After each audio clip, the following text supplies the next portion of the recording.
I started living with Jeff after getting engaged to him. But Jeff, without asking me, invited his mother to live with us and began treating me like a servant. One day, I was in a car accident and was taken to the hospital in an ambulance. The doctor informed me that I might have a permanent disability in my leg. To make things worse, the driver responsible for the accident fled the scene and disappeared. Instead of worrying about me in my despair, Jeff and his mother hurled cruel words at me. I'm going to marry a proper woman. I'm calling off my engagement with you. I don't need defective baggage. She's not good enough for Jeff. Get rid of that defective woman. I was crushed by their heartless words. Too shocked to argue, I simply replied weakly as they laughed and left the room. Okay, it was unforgivable enough for them to abandon me and break off our engagement when I was in this state.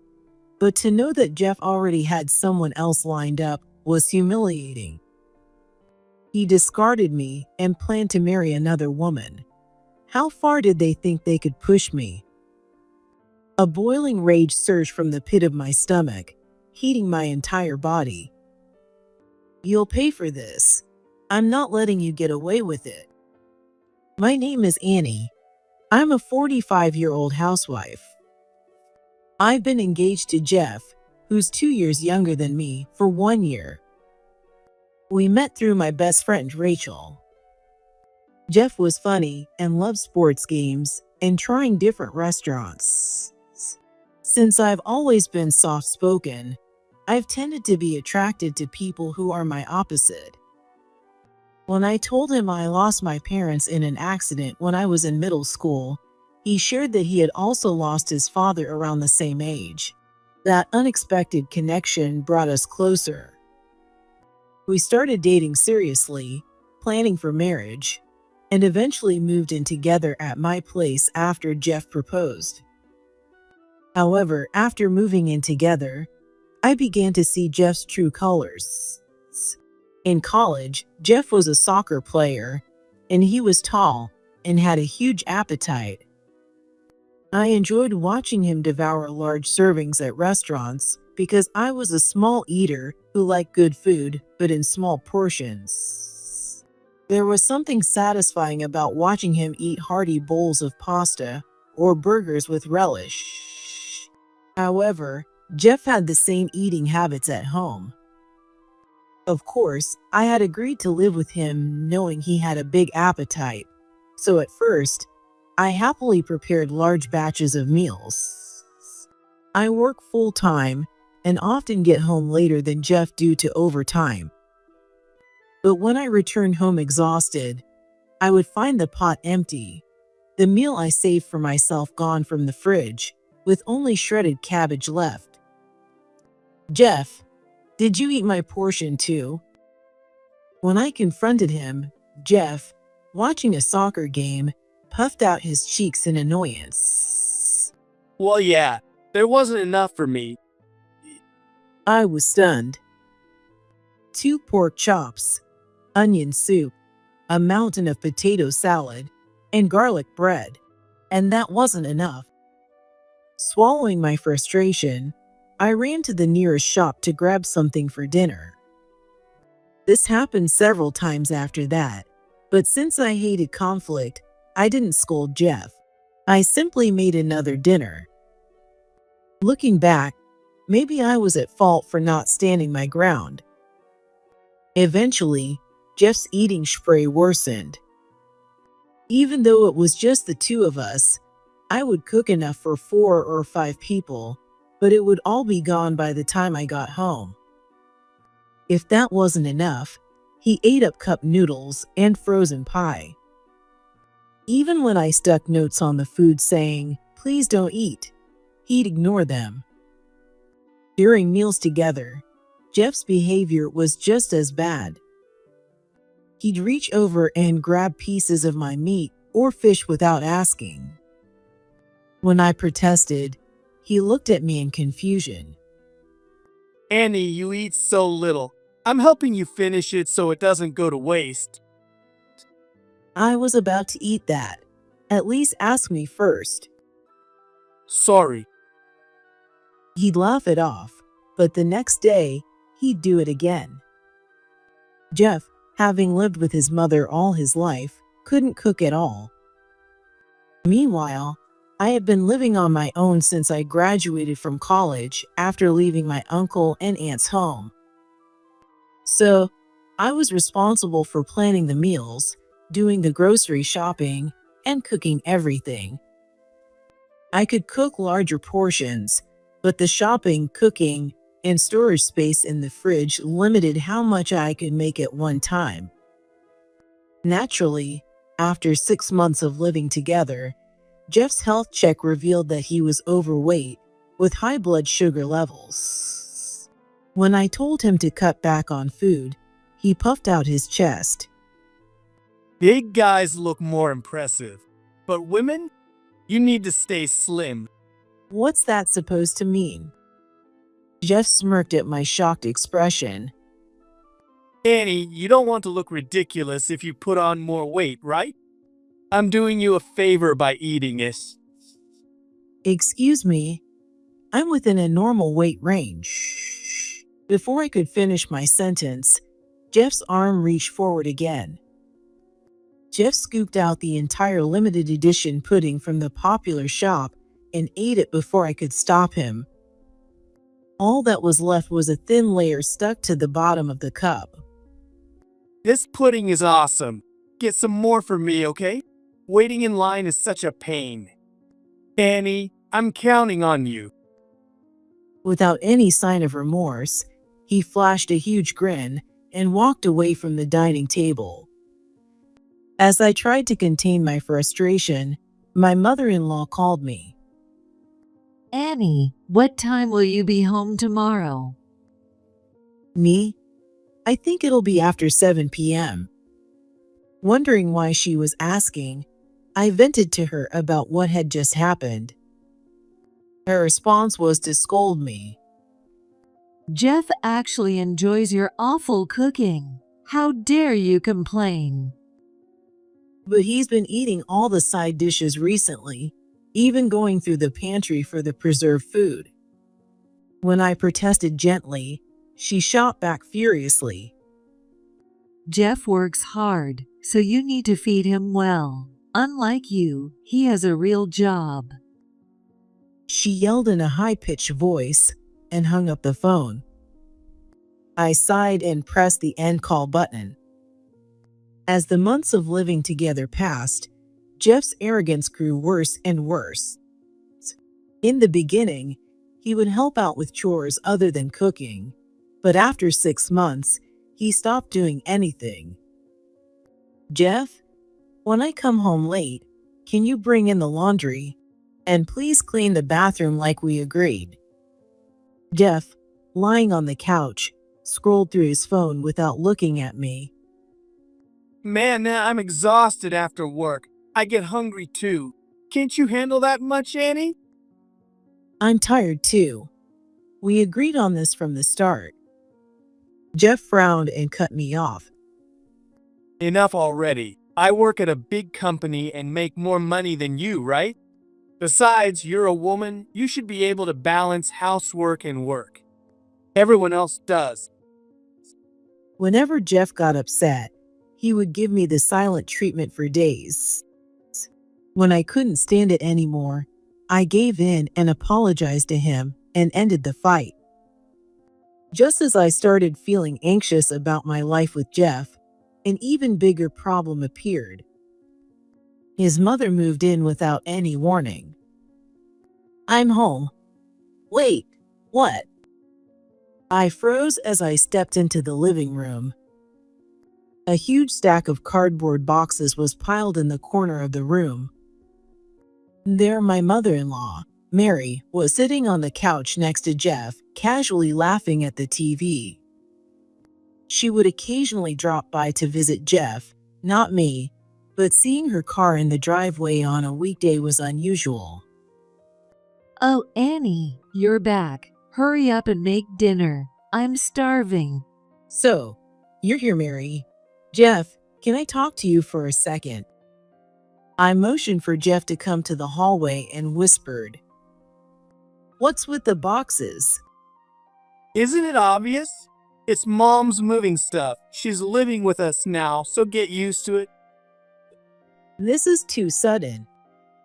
I raised my voice without meaning to. You should have at least talked to me first. Jeff scowled, clearly annoyed. It's fine. We'd live together eventually after getting married, so she just moved in early. Hearing our conversation, Mary chimed in. Jeff's the oldest son, and it's only natural. Why would we need your permission? Jeff crossed his arms and nodded, and I felt completely exhausted. There was no way I could win against them when they teamed up. Thus began my days of living in hell. Mary did no housework at all, not even making her own tea, and she constantly complained it was too cold or too weak. She was messy, leaving empty candy wrappers and beer cans everywhere, and also when she received packages, she left the open boxes lying around. She never took out the trash, so I had to clean everything up after her. Despite moving in uninvited, she didn't contribute to groceries or utilities and only complained. Annie, are you really telling Jeff to do chores? He's tired from work. Let him relax at home. I work full-time too. In most households, couples share the chores when both work. I finally pushed back, but she glared at me with a sharp look. Who do you think you are? You earn less than Jeff, so don't act all high and mighty. Yeah, exactly. If you want to have a say, out-earn me first. With Mary on his side, Jeff became even more insufferable by the time we'd been living together for a year. I regretted not waiting longer before booking the wedding venue. Back when Jeff proposed, I was so excited that we immediately started touring venues and impulsively made a reservation. I couldn't imagine ever having a happy married life with Jeff and Mary the way they were now. When I introduced Jeff to my uncle and aunt, who raised me, they were as thrilled as if their own daughter was getting married. If he's working at that company, then it's reassuring. Jeff seemed so cheerful and pleasant. Hearing such comments from them made it even harder for me to reveal the truth. But I didn't want to walk knowingly into misery. I decided to break off the engagement with Jeff and canceled the wedding venue. Just when I made that decision, I was in a car accident. Someone called my name, and when I opened my heavy eyelids, I realized I was lying in the back of an ambulance. A paramedic was peering into my face. Can you tell me your name? Yes, I'm Annie Jones. As I answered, I groaned. A sharp pain shot through my right cheek as I spoke. I couldn't feel my right leg. I could tell it was bent in a strange direction, but I couldn't move it at all. We'll arrive at the hospital soon. I was so dazed that I couldn't comprehend the situation. Last night, I was in bed. How did I end up in an ambulance? I had no memory of waking up, getting ready, or heading out to work on my moped that morning. At the emergency room, they took me for a CT scan. The results showed that I had hit the right side of my head, but thankfully, my helmet had saved me from any brain damage. The doctor said my memory confusion would likely improve over time. My broken right leg would heal in about 2 months, but the ligament damage was severe. After surgery, once the anesthesia wore off, the doctor came to explain everything in detail. It will be difficult for your right leg to fully recover. The doctor spoke with a pained expression. You'll likely have difficulty walking on your own from now on. The words made my vision go dark. I asked in a trembling voice, "Will I have a permanent disability?" Yes, you'll probably need a wheelchair. It felt as though the entire world had lost its color. I stared at my bandaged right leg, which was suspended in the air. By the way, the police have been waiting outside. Are you up for speaking with them? What is it about? The driver responsible fled the scene, so I believe they're here to update you on the investigation. The doctor glanced toward the doorway where the officers were waiting, then left the room. 2 police officers entered and gave me a brief explanation. According to eyewitnesses, a small car with a beginner's license plate hit you from the right side. After hitting you, the driver sped away. Witnesses said the driver was a young woman. I see. We'll report back as soon as we identify the suspect. Take care. After the officers left, I held back my sobs. Why did this have to happen to me? Did I do something wrong? All I ever wanted was to work, get married, and live a happy life. I wanted to bury my face and cry, but with my legs suspended, even lying on my stomach was impossible. At least there was one blessing.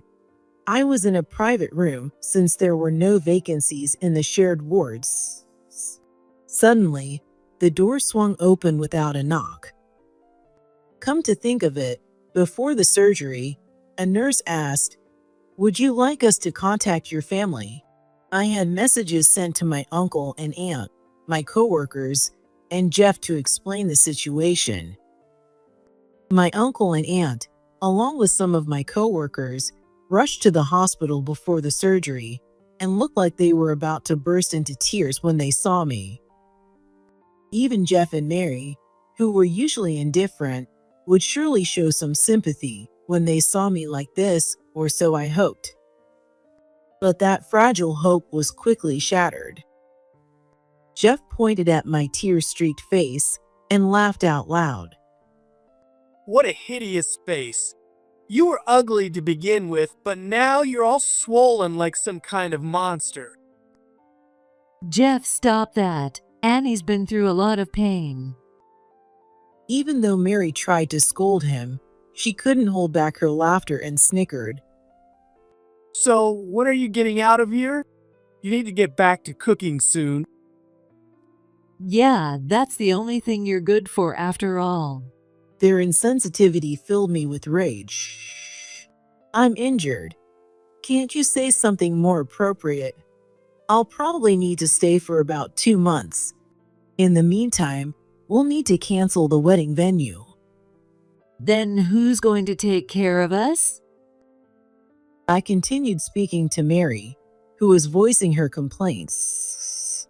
"Also, it looks like my leg will have permanent damage. The doctor said I might need to live in a wheelchair."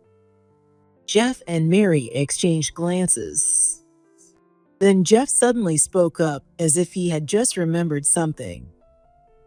Oh, but you'll probably get a big insurance payout from the perpetrator, right? We could use that money to remodel the house and get some compensation too. You won't need to work anymore. You'll get money even if you don't work. That's great news, Annie. But about that. Hesitating, I told them. The driver fled the scene, and they responded with disappointment. Then you're useless, aren't you? Jeff, you should leave her. Staying with dead weight like this is a waste. Yeah, you're right. I was stunned as Jeff readily agreed with Mary's cruel remarks. Then he looked at her and said something outrageous. Mom, I'm going to marry Mia instead. I only kept Annie around because she's a good cook, but I should have ditched her sooner. See, I was right all along. Mary smirked triumphantly. As I sat there in shock, she turned to me with a wicked smile. Jeff will marry someone younger, prettier, and more obedient than you. All we have to do is change the bride's name on the registry. The wedding next week will go off without a hitch. Jeff grinned as he stared at me lying in the hospital bed. I'm going to marry a proper wife. I'm canceling the engagement with you. I don't need a defective product. Yeah, you're not a good match for Jeff. Get lost. Their heartless words broke me. Too shocked to argue, I simply replied weakly as they laughed and left the room. Okay, the memories of what Jeff and Mary had said played over and over in my mind. So, while he was engaged to me, he was already seeing Mia with marriage in mind. The more I thought about it, the more boiling rage surged up from my core, heating my entire body. It's unforgivable enough that he's abandoning me in this condition, but to think he had someone else lined up all along. He's throwing me away like a rag and marrying another woman. How dare he? You'll pay for this, Jeff. I won't let you get away with it. Spending entire days confined to the hospital room with my legs suspended was more grueling than I could have imagined. The painkillers were strong enough to make the injury bearable, but being unable to move freely was incredibly stressful. I managed to distract myself by watching TV or watching cartoons or videos on my phone during the day. But nighttime was the worst. Since I couldn't move my body, it took me a long time to fall asleep, and when I did, I was tormented by nightmares. In the dreams, I was discovered by a ghost in the dark and tried to run, but my legs wouldn't move, so I dragged myself with my arms. The ghost always caught up to me, and I'd wake up just as it reached me. I'd bolt upright in bed, my heart pounding, and my body drenched in sweat.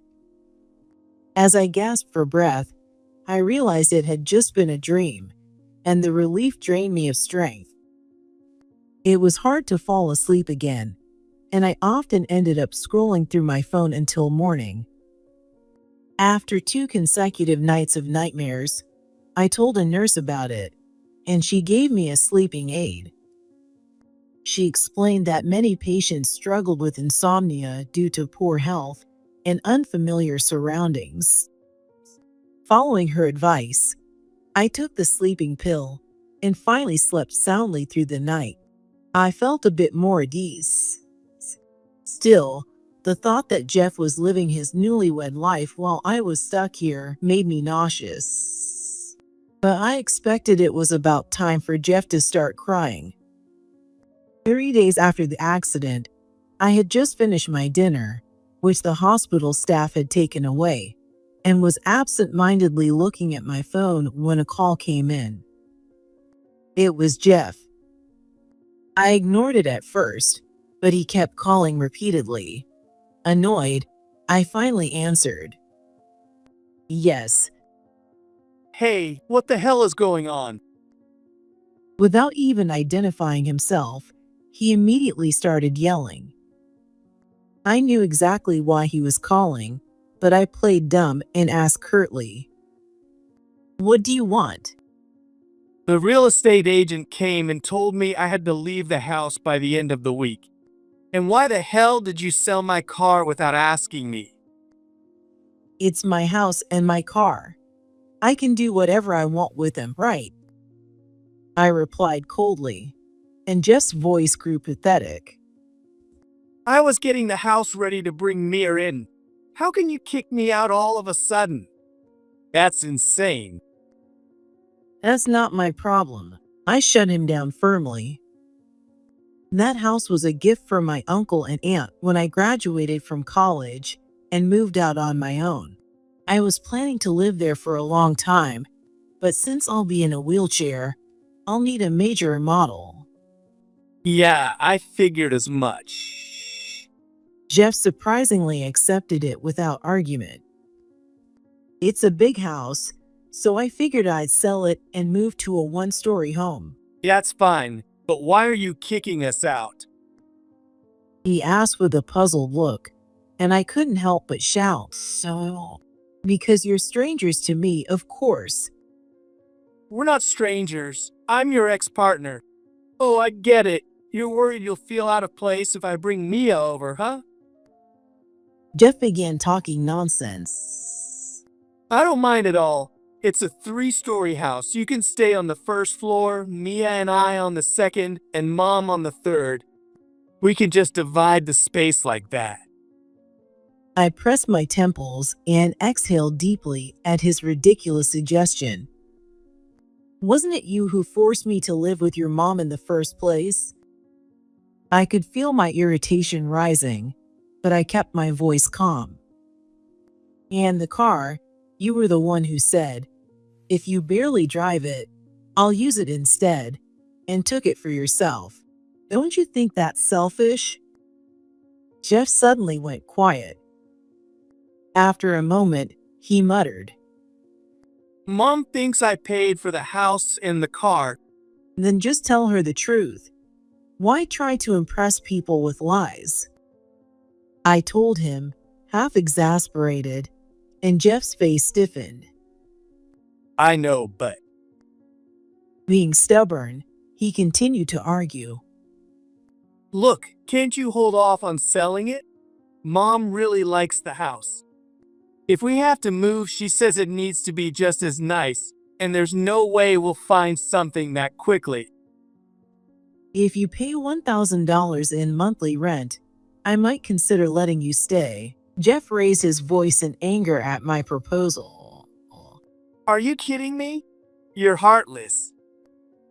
Ignoring his hypocrisy, I replied coldly.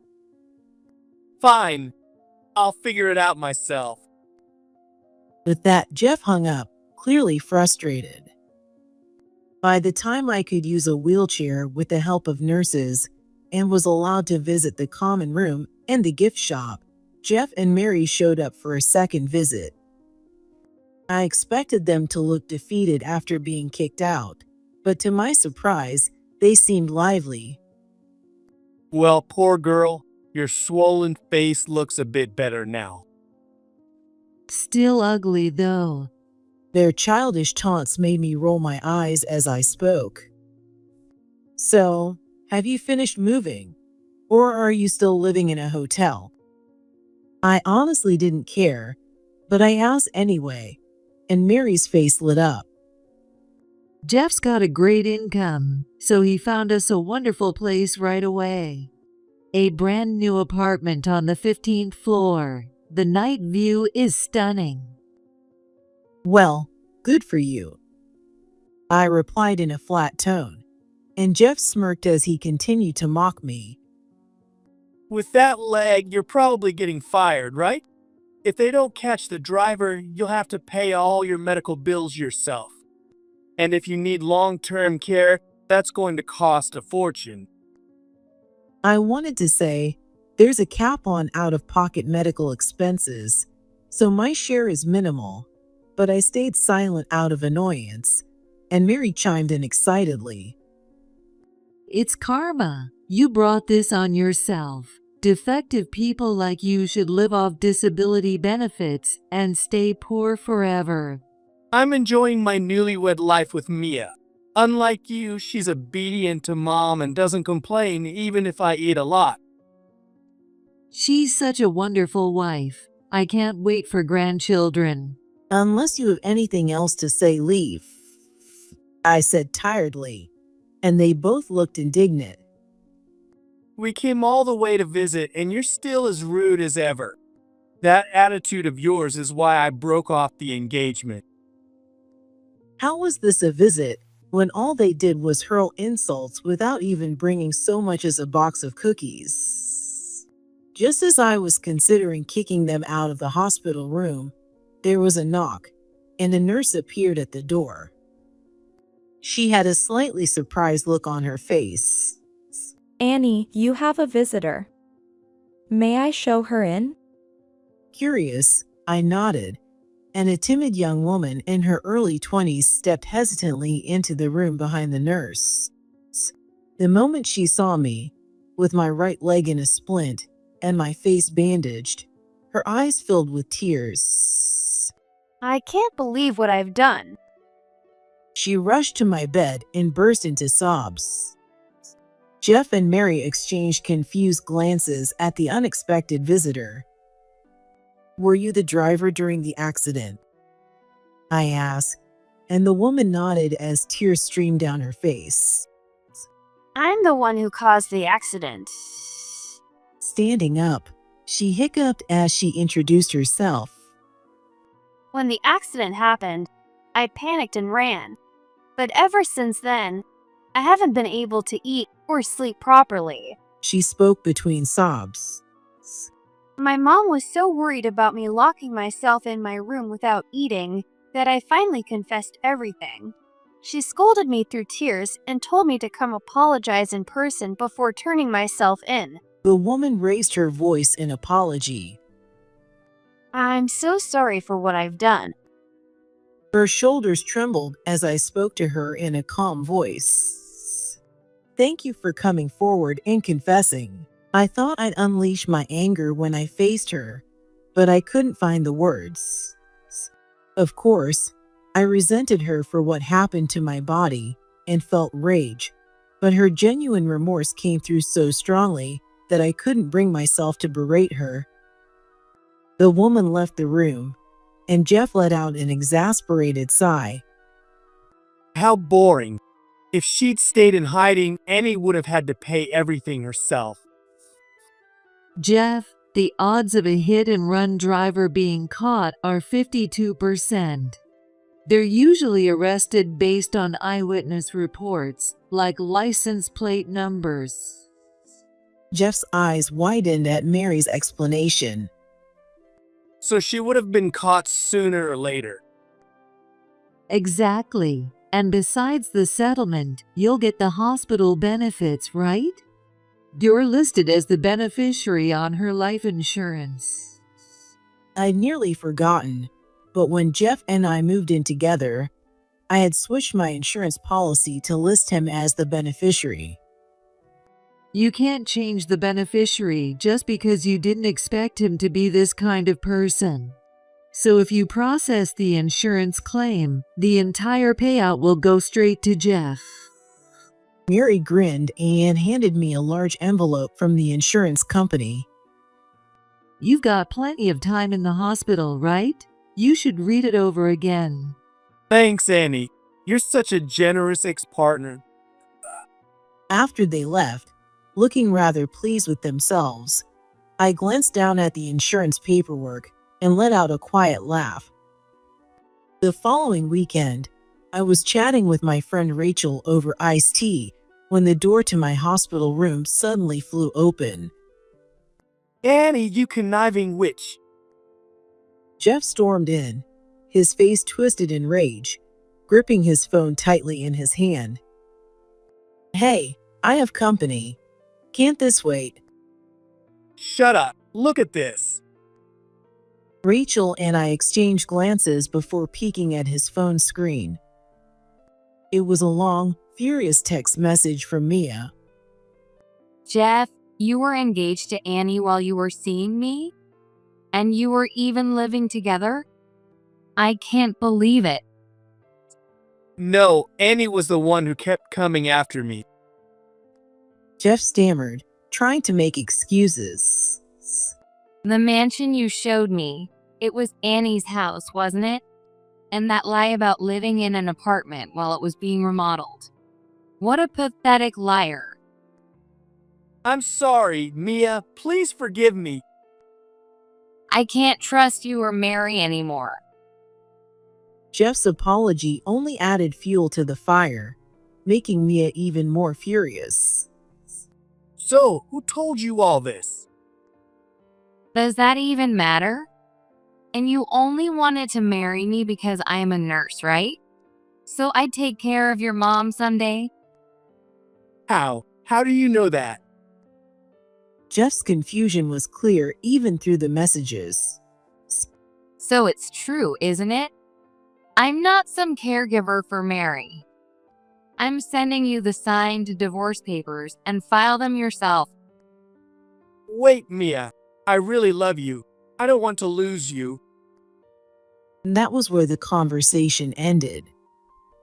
Jeff slammed the signed divorce papers onto my bedside table, his face twisted with rage. This is your doing, isn't it? You're so petty. Are you that jealous of my happiness? Rachel was the one who burst out laughing, not me. After laughing so hard she held her stomach, she wiped away her tears and looked at Jeff with a mocking grin. When Annie told me everything, I wasn't sure at first. But wow, Jeff, you're a real piece of work. If I'd known, I never would have introduced you to her. Jeff turned on Rachel angrily. This has nothing to do with you. Get out of here. I need to talk to Annie. I was the one who told Mia. Jeff's breath caught. When I heard Annie's story, the timing of the engagement and the bride's description matched one of my coworkers. I checked her, and I was right. Rachel's glare was sharp as she stared him down. I couldn't stand the thought of you making my valued coworker miserable, so I told her everything with Annie's approval. Jeff looked stunned, and I spoke harshly. Mia is a family friend of Mary's, isn't she? She probably swallowed her feelings and put up with a lot because of that. It's good that she finally made up her mind. Jeff's face twisted in frustration. His neck flushed red in an instant as he hurled thunderous shouts at me. Who do you think you are to lecture me? You're a useless defect. You're nothing but a leech on disability checks. Rachel blinked in astonishment. She shrugged and looked at me with a puzzled expression. Unaware of her reaction, Jeff continued his tirade. A guy like me, an elite, chose to be engaged to a plain woman whose only talent is cooking. You should be grateful I gave you a taste of happiness, and yet you dared to ruin my life. Do you want me to sue you? Rachel looked at me with a weary expression. Jeff, do you not know who Annie really is?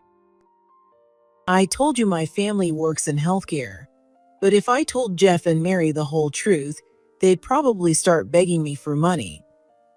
Yeah, that makes sense. You two need to stop your chatter. Just as Jeff hurled another insult, a knock sounded, and the door opened. A dignified-looking man entered with a polite bow. My apologies for the late visit. I just returned from a conference in Germany today. Yes, I heard. It's been a while, Dr. Williams. As we exchanged greetings, Jeff burst out angrily. We're not done talking yet, old man. Please shut your mouth. Your outburst was loud enough to be heard all the way at the nurse's station. The director's authoritative voice left Jeff momentarily speechless. He continued to glare sharply at Jeff. The things you've said to Annie are appalling. Do you even know who she is? She's my ex, so I can say whatever I want. It's none of your business. The director furrowed his brow and let out a long sigh at Jeff's audacious response. What? If you've got something to say, just say it. Don't you know? Annie is the chairwoman of this hospital. Jeff seemed to not understand for a second. After a few moments of stunned silence, he burst into laughter. You're confused. She's not a doctor, just a hospital employee. You don't need to be a doctor to be a board member as long as you have the governor's approval. The director's explanation made me smile broadly. That's right.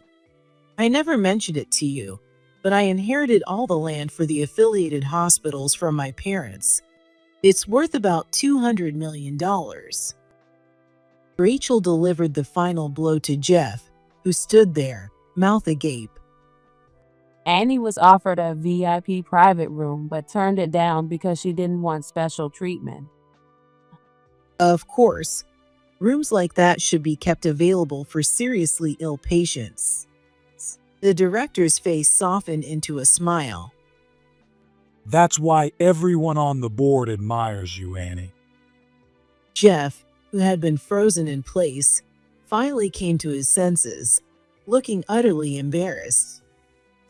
As we continued our lively conversation, Jeff tried to quietly sneak out of the room, but his phone rang, making him stop at the doorway to answer the call. Mom, I'm coming home now. What? Jeff's eyes widened, and his face turned pale. As we watched him, wondering, what's going on? Jeff quickly turned to me and asked hurriedly, Annie, when is the life insurance payout supposed to come in? It won't. Since you're the beneficiary, I canceled the claim. Jeff let out a despairing groan and collapsed onto the floor. What happened? Mom, she spent $50,000 on shopping with my credit card. Jeff muttered weakly. What? She went on a shopping spree for brand name goods. She was counting on the insurance money to pay it all back. I couldn't help but let out a wry laugh. That sounded exactly like something his mother would do. Jeff looked up at me with a desperate grin. Hey, Annie, you've got $200 million in assets. You could cover our debt, right? I mean, for old time's sake? My eyes widened in disbelief. After treating me like a servant, mocking me as poor and defective after my injury, he had the audacity to say that. You've got to be kidding me. Rachel started to lose her temper, but I raised a hand to calm her and smiled gently at Jeff. That's rough, but since you're an elite employee, you should be able to pay that off yourself, right? Unlike me, you're fully capable of working hard. You don't need my help. Jeff glared at me, but didn't argue, pressing his lips into a tight line. He slumped his shoulders and shuffled out of the room like a different person entirely. The next day, Jeff was summoned by his manager at work and severely reprimanded. It seems that the client Jeff was in charge of proposed terminating their contract. The client, who had visited the hospital yesterday to see a friend, overheard Jeff's abusive remarks toward me in the hallway. The client was so disgusted that they canceled their contract. Since it was a major deal, the financial loss was significant, and Jeff was demoted and transferred to a remote branch.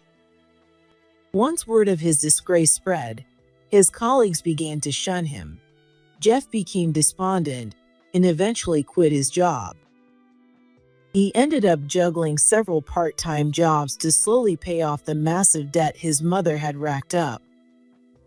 Mary stayed behind after their falling out. And because of Jeff's lower income, they couldn't afford the maintenance fees on their condo and had to move into a rundown apartment.